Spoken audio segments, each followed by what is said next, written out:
On en vient à présent à parler de cette panne informatique géante mondiale qui a touché les aéroports, mais aussi des hôpitaux, certains supermarchés également. Regardez ces aéroports qui ont été bloqués. Rome, Los Angeles, Amsterdam, Hong Kong. Transavia a également annoncé que des dizaines de vols avaient été annulés. Une panne qui arrive au pire moment à la veille de week-end de départ en vacances. Raphaël Grabli, bonsoir. Vous êtes rédacteur en chef adjoint du site Tech & Co. Merci d'être avec nous. Gaëtan Mélin, chef du service économie et social BFM TV. Je me tourne d'abord vers vous, Raphaël. On est sûr, ce soir, ce n'est pas une cyberattaque dont ont été victimes ces établissements? Non, ça c'est une hypothèse qui est aujourd'hui totalement écartée. CrowdStrike, qui est l'entreprise qui s'occupe, on va en parler, qui a déployé cette mise à jour sur Windows, c'est pour ça qu'on parlait de Microsoft, et qui a provoqué le bug, a expliqué que c'était un bug en interne sur cette mise à jour. Il y a eu aussi des échanges avec les autorités dans différents pays, avec l'ANSSI en France, et toutes les autorités et tous les spécialistes pour le moment plaide pour un bug et on n'est absolument pas sur l'hypothèse d'une cyberattaque. Donc c'est quand même ce qu'il faut rappeler et ce qui est quand même plutôt rassurant à l'heure actuelle. Alors certains observateurs, d'abord j'accueille sur ce plateau, pardonnez-moi Fabrice Epelboin, vous venez de nous rejoindre, bonjour, vous êtes enseignant à Sciences Po, spécialiste du numérique et de la cybersécurité. Certains observateurs expliquaient que c'était la panne la plus importante de notre histoire. La plus spectaculaire, pas la plus importante. Mais c'est vraiment très très spectaculaire. Après, c'est relativement anodin, relativement facile à réparer, juste très très fastidieux parce qu'il faut individuellement sur chaque poste de travail faire une opération. Donc si vous êtes une immense entreprise avec 100 000 postes de travail, c'est les travaux d'Hercule. Mais alors, ceux qui nous regardent peuvent se poser cette question, à quoi est-ce que c'est dû finalement? Une erreur. Une erreur, c'est-à-dire humaine. une mise à jour de logiciel?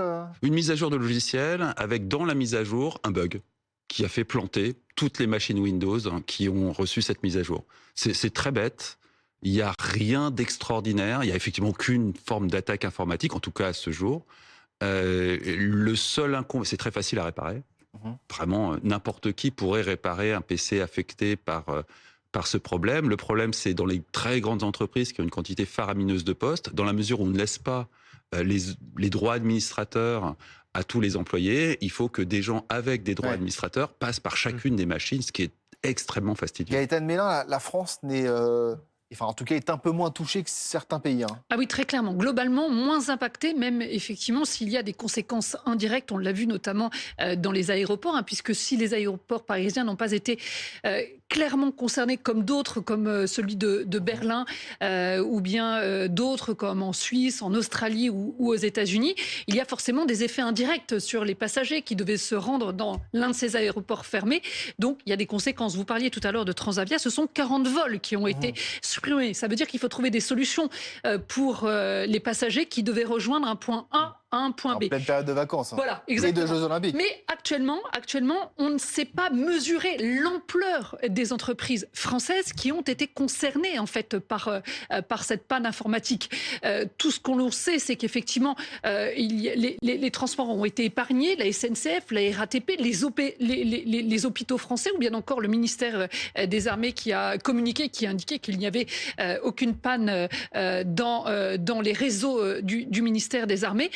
Aujourd'hui, il faut voir, et dans les prochaines heures, dans les prochains jours, on saura si certaines PME qui avaient ce logiciel ont été impactées. Mais encore une fois, à ce stade, on ne sait pas dire s'il y a eu beaucoup ou peu d'entreprises impactées. Raphaël Grabli. Oui, effectivement. Après, il faut rappeler que CrowdStrike, c'est évidemment, on parle beaucoup de Microsoft et de Windows. En fait, c'est un logiciel qui est indépendant. C'est un outil de cybersécurité. Je ne sais même pas, pour tout vous dire. Voilà, c'est ça qui est intéressant, c'est que l'une des plus grosses pannes de l'histoire de l'informatique est créée par une entreprise que personne ne connaît. Alors, personne. Pas les spécialistes connaissent bien. Ça reste une entreprise américaine. C'est un géant mondial de la cybersécurité. Mais c'est vrai qu'elle n'est pas du tout connue du grand public. Et donc, effectivement, c'est le déploiement de cette mise à jour chez ses clients au cours des dernières heures, donc hier soir, qui a provoqué ce bug. Et on parle de Microsoft parce que ce sont les machines sous Windows qui sont concernées. Mais Microsoft est extérieur à cette panne. Ils l'ont constaté, mais entre guillemets, ils y sont pour rien. Fabrice Epelboin, quand on voit cette situation, forcément, on s'inquiète, on se dit, nos sociétés sont tellement vulnérables face à ces... en tout cas, il y a une dépendance extrême face à ces outils informatiques. Alors c'est plutôt l'occasion d'effectivement de réaliser cette dépendance à des outils informatiques, l'uniformité du champ qui typiquement Microsoft en France est hégémonique et donc s'il y a un problème avec du Microsoft un jour, la France fera partie des principaux dommages. Mais il y a, j'insiste, infiniment pire. Si on regarde SolarWinds par exemple, qui date d'il y a quelques années, où là c'était un peu le même genre de logiciels, des logiciels que personne ne connaît, qui sont massivement utilisés dans les très grandes entreprises et qui ont déployé, là pour le coup, non pas un bug et une erreur humaine, mais les Russes, qui s'étaient incrustés en quelque sorte dans SolarWinds et qui ont profité de ces mises à jour pour rentrer dans des milliers de très grandes entreprises et de ministères qui utilisent SolarWinds. Là, c'est une véritable catastrophe. Mais est-ce qu'on peut imaginer, par exemple, je crois que c'est certains politiques qui avaient évoqué justement cette situation, un virus informatique qui fait tomber les systèmes hospitaliers, le Oui, système de la fonction SolarWinds, publique. on est sous la... Alors les Russes ne l'ont pas utilisé pour faire tomber quoi que ce soit, ils l'ont a priori plutôt utilisé pour mettre leur nez un peu partout et récupérer de l'information, mais ils auraient très bien pu l'utiliser pour mettre à terre un pays. Ils l'ont fait en Ukraine en 2014-2015 avec un malware qui s'appelait NotPetya, qui a littéralement effacé les disques durs de toutes les entreprises ukrainiennes, enfin d'une large partie des entreprises ukrainiennes, ainsi que de quelques entreprises françaises qui étaient implantées en Ukraine, comme Renault ou Merckx, qui ont vu littéralement leur système informatique effacé, avec des milliards d'euros de dégâts. Là...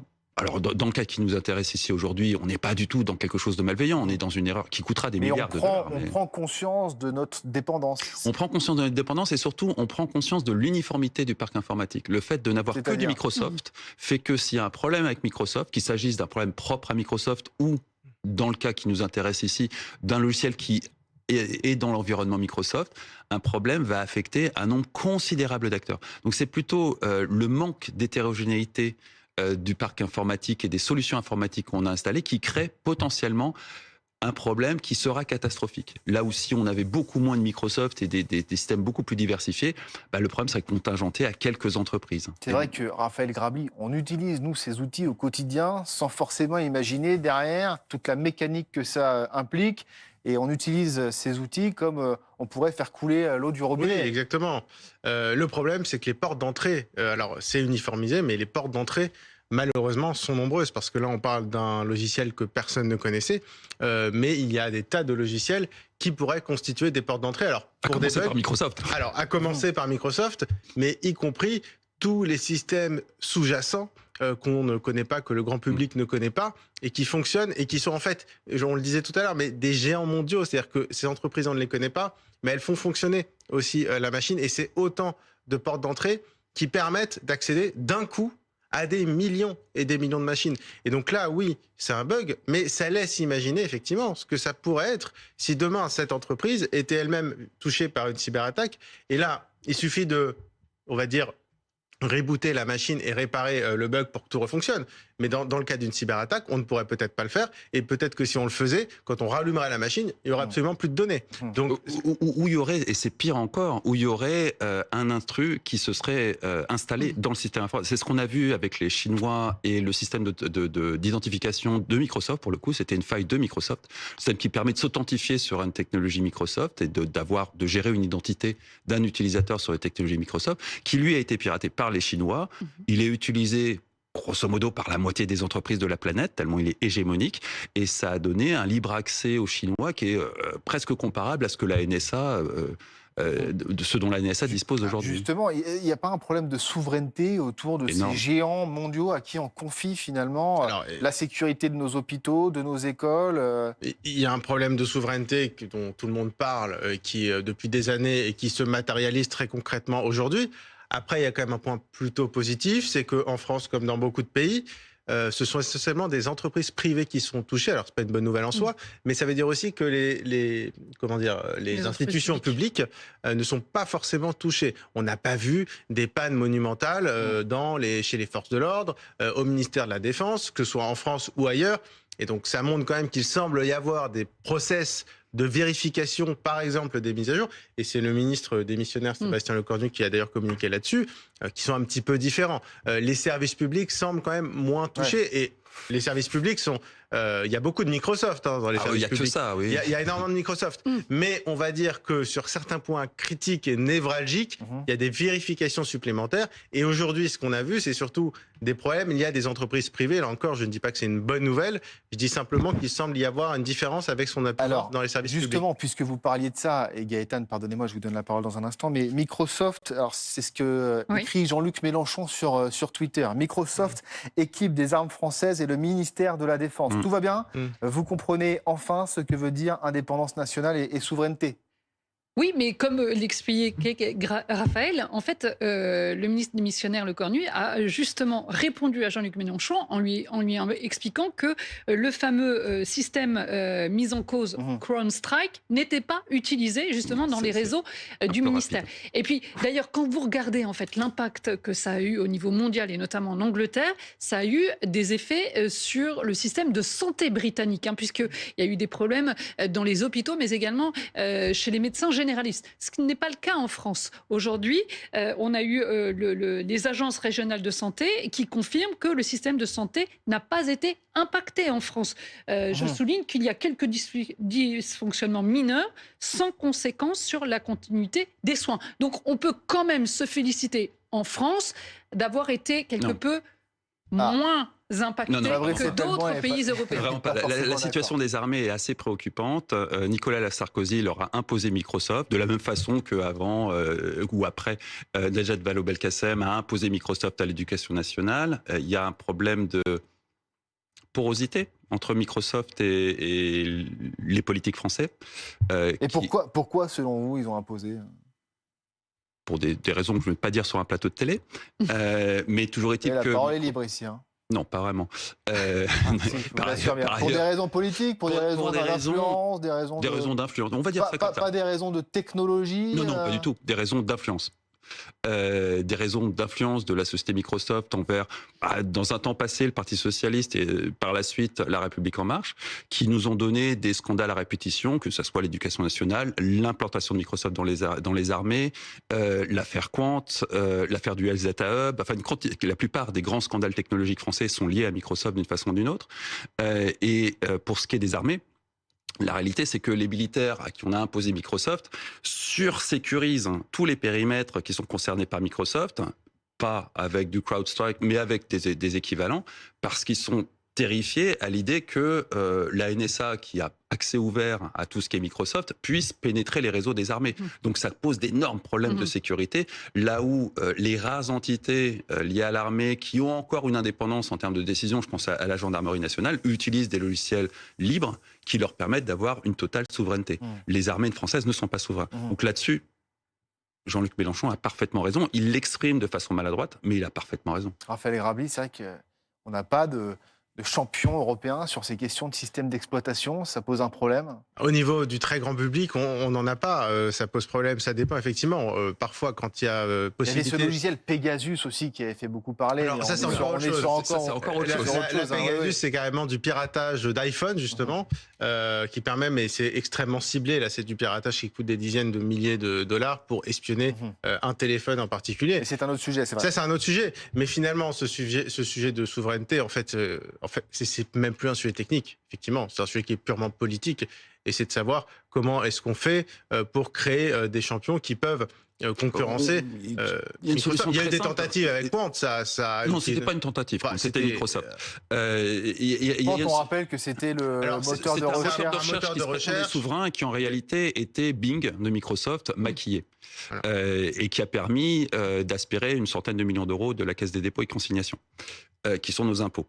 Une tentative apparente en tout cas. Mais effectivement, derrière, c'était Microsoft. Clairement Microsoft. En tout cas, vous y allez ce soir sur les accusations. Donc on est sur un scandale qui a déjà éclaté à plusieurs reprises et qui continuera d'éclater parce qu'il est loin d'avoir été terminé. Mais sur la question du champion européen. Sur la question du champion, on a des champions qui s'appellent Linux. Alors, il n'est pas européen, il n'est pas américain, il n'est pas quoi que ce soit. C'est du logiciel libre, c'est-à-dire que c'est un bien commun qui appartient à tout le monde est libre de l'utiliser, et vous avez le code. Donc pour le sécuriser, si vous avez le code, c'est infiniment plus simple, d'autant plus que vous vous reposez sur des communautés qui peuvent ausculter ce code et qui peuvent venir en aide s'il y a un problème est détecté. C'est arrivé très souvent dans le monde du logiciel libre, on détecte une énorme faille de sécurité et toute la communauté du logiciel libre se mobilise pour corriger la faille. C'est au final tout aussi efficace que des systèmes privatifs comme Microsoft, mais surtout, ça garantit une forme de souveraineté. Et pourquoi est-ce qu'on n'utilise pas ces logiciels? Vous n'allez pas m'obliger à utiliser le mot corruption sur ce plateau.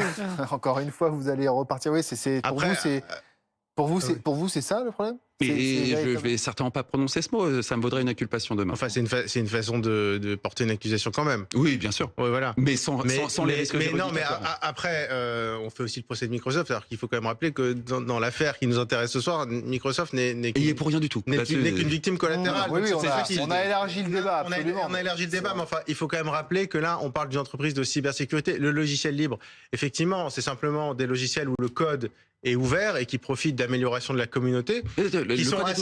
C'est des propriétés collectives. C'est très important. C'est la différence entre l'open source et le logiciel libre. Le code est ouvert, comme l'open source, mais le code vous appartient. Ce sont des logiciels, peut-être certains connaissent, c'est OpenOffice, par exemple, tout simplement. On n'a pas Google, on n'a pas Microsoft Open source dont on parle. C'est du open source, c'est des logiciels qui sont gratuits et qui sont alimentés par la communauté. Alors oui, mais c'est quand même en partie utilisé, alors de façon plus locale, mais c'est en partie utilisé. Mais là, on parle quand même du déploiement d'une mise à jour d'une entreprise de cybersécurité. Pour la cybersécurité, il faut quand même des compétences qui sont assez spécifiques et on ne parle pas uniquement de logiciels assez basiques comme ceux qu'on peut utiliser tous les jours. On ne parle pas tout à fait de la même chose. Et donc là, le bug, il vient d'un outil de cybersécurité qui est beaucoup plus pointu. Il aurait pu venir de n'importe quoi. C'est vraiment une erreur humaine. Ils auraient dû faire des tests plus avancés avant de déployer. Mais ça aurait pu arriver aussi avec un logiciel libre. Oui, et d'ailleurs, les marchés financiers ce soir ne sanctionnent pas Microsoft, qui est en très légère baisse. Ils sanctionnent bien évidemment l'entreprise américaine de cybersécurité. On rappelle juste une chose, c'est qu'effectivement, il y a eu un emballement des marchés financiers ce matin. Tout le monde craignait une cyberattaque. Dès que ça a été démenti, les choses sont revenues un peu à la normale, avec beaucoup de fragilité du côté de Madrid et de Londres, mais ce soir, tout est quasi rentré à la normale. Merci en tout cas à tous les trois, débat passionnant.